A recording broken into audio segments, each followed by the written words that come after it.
Donc ici on est en forêt domaniale de Saverne et on a eu un incendie qui s'est déclaré à la mi-septembre. Et donc on a 1/2 hectare à peu près qui est parti en fumée. Donc là on est dans une parcelle en régénération. On a une régénération qui était bienvenante, qui était acquise. Et le feu s'est propagé donc au sol, ça s'est transformé en feu de tourbe et les pompiers ont pris 2 jours à éteindre totalement l'incendie. C'est la forêt de demain, c'est l'avenir. Donc on était parti pour 150 ans avec ces arbres-là et maintenant ils sont cramés, ils sont perdus. Donc on va devoir recommencer tout le travail qui a été réalisé. Donc ici par exemple on est dans une zone où les arbres ils sont encore verts, mais le feu il s'est quand même propagé au sol dans les racines. Donc on ne sait pas encore à l'heure actuelle si le peuplement il va tenir ou si ces arbres ils vont dessécher au printemps futur quand les racines vont devoir de nouveau pomper l'eau si elles ont été trop brûlées.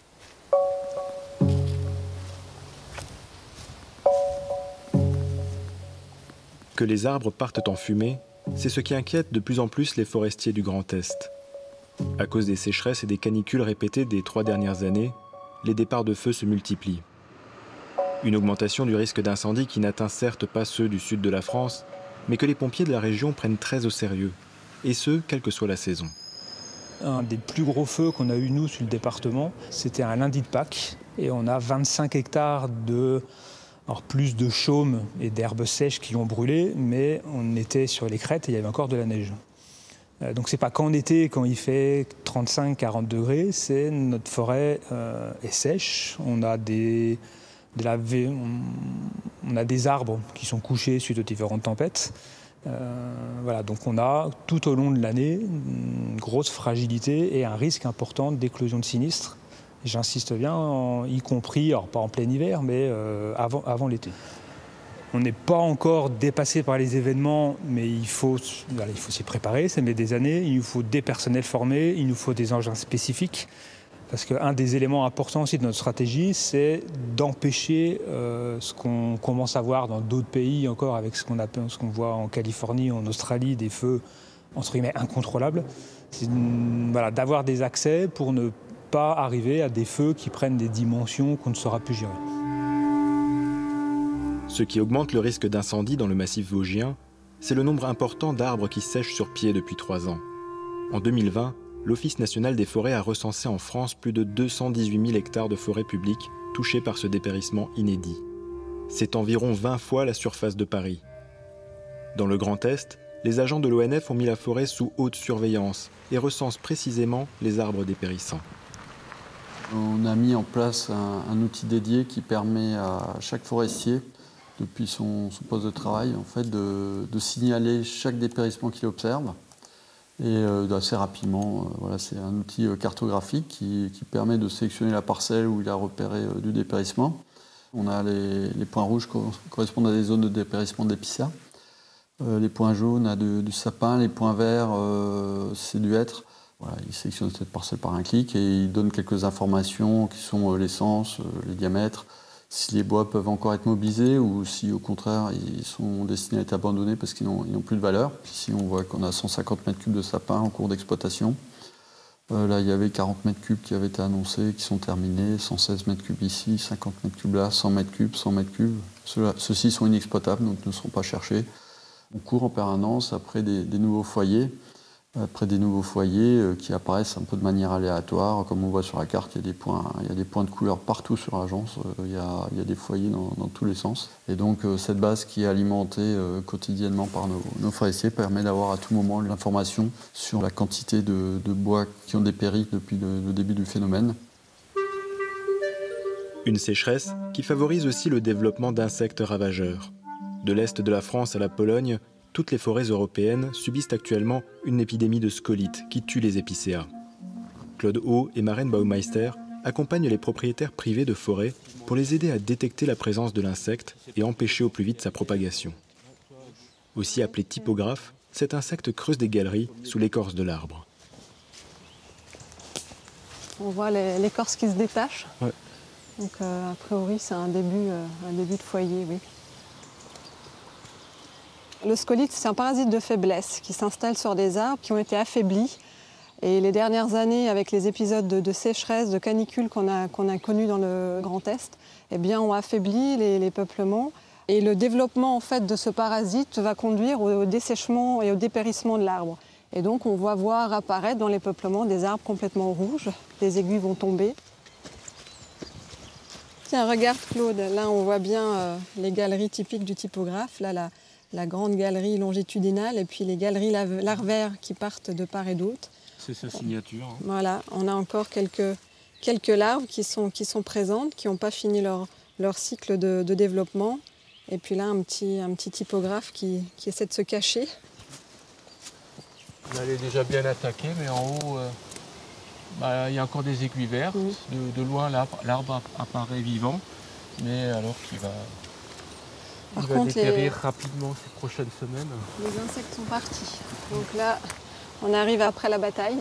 Et en termes de lutte et exploiter ce peuplement, il faut l'exploiter pour éviter que le bois ne se déprécie. Mais en termes de lutte contre la propagation de l'insecte, on arrive déjà trop tard. Ici, cela représente peut-être 60 à 70 mètres cubes d'épicéas scolytés fraîchement, qui aujourd'hui peuvent encore être utilisés pour de la charpente, mais il faut presque les couper, les débarder dans les 2 semaines.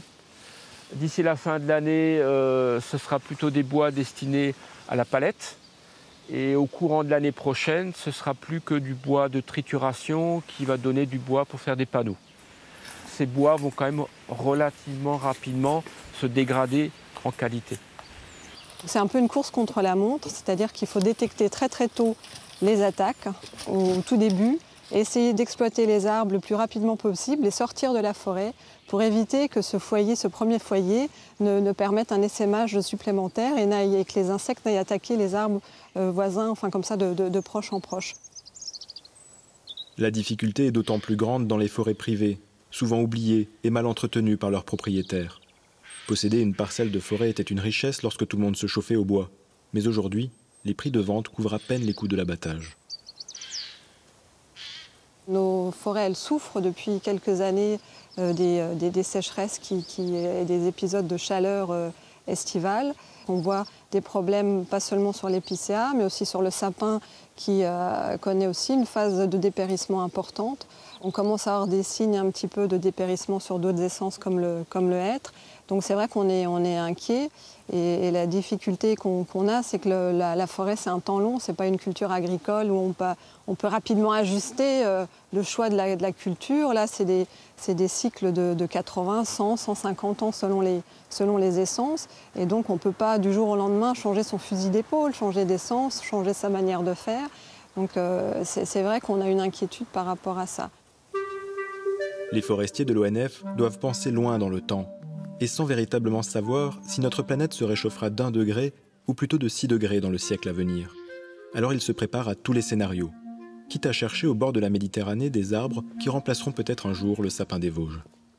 Sur cette parcelle que je suis en train de longer, il y avait encore l'année dernière une sapinière centenaire.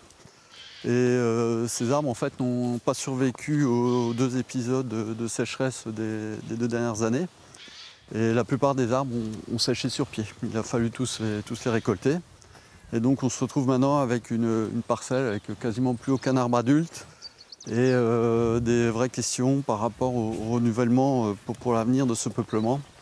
A priori, repartir sur le sapin qui était présent semble compliqué, d'autant plus que le sol est particulièrement chargé en pierre ici. Il y a des réserves en eau très faibles. Donc il est prévu à partir de cet automne, sur 2 hectares, sur ce site-là, de tester du chêne pubescent d'origine méditerranéenne. On les sélectionne pour leur aptitude à la résistance à la sécheresse, mais ici dans le massif vosgien, on a aussi des gelées hivernales, des choses comme ça, donc ces essences qui viennent d'autres contrées, il faut aussi tester leur résistance au froid. On sait qu'on va reprendre 1 degré d'ici 2050 environ. Par contre, au-delà de 2050, tout dépend du scénario dans lequel on va se placer en termes d'émissions de CO2. Si on reste sur la ligne actuelle, c'est-à-dire pas de baisse significative de la production de CO2 au niveau mondial, on sera sur le scénario pessimiste. Et sur ce scénario, il faut s'attendre à une augmentation encore de 4-5 degrés supplémentaires d'ici 2100. Et là, clairement, les essences traditionnelles qu'on connaît dans nos massifs, le hêtre, le chêne, le sapin, 5 ou 6 degrés de plus en température moyenne, ils ne pourront pas, même avec une phase d'adaptation, ils ne pourront certainement pas y survivre. Replanter la forêt vosgienne avec des essences méditerranéennes serait tout simplement impossible. Cette migration d'arbres n'est que le plan B de l'ONF, s'il faut faire face au pire scénario. Les forestiers comptent d'abord sur l'adaptation naturelle de la forêt.